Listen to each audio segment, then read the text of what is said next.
La désignation a fait suite à la publication d'un journal officiel qualifiant les activités de deux groupes criminels en particulier et d'autres groupes similaires dans le pays de terroristes et d'illégales.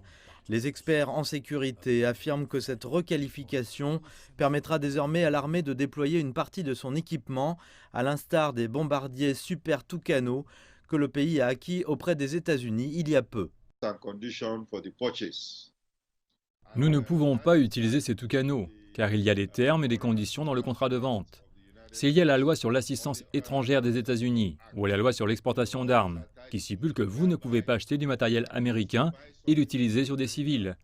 Vous ne pouvez l'utiliser que sur des terroristes ou des militaires ennemis.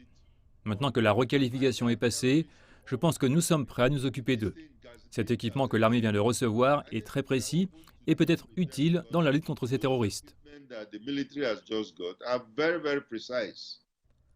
Le gouvernement nigérian a confirmé avoir obtenu l'autorisation de déployer les jets Tucano contre les groupes mafieux qui sévissaient notamment dans le nord-ouest du Nigeria.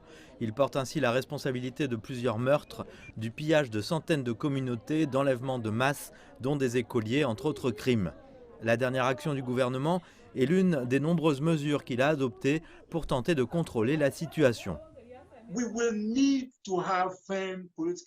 Nous aurons besoin d'une volonté politique ferme et d'une action au plus haut niveau.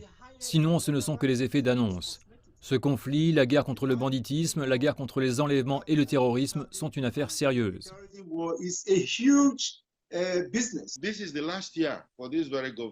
C'est la dernière année de ce gouvernement. Et je pense que le président, d'après une récente interview, est déterminé à agir à ce sujet avant de quitter ses fonctions. Il a affirmé à plusieurs reprises qu'il ne voulait pas partir en silence. C'est l'une des raisons pour lesquelles il est arrivé au pouvoir. Et je pense que étant sa dernière année, il va profiter de toutes les forces à sa disposition pour tenter d'avancer dans le nord-est et le nord-est.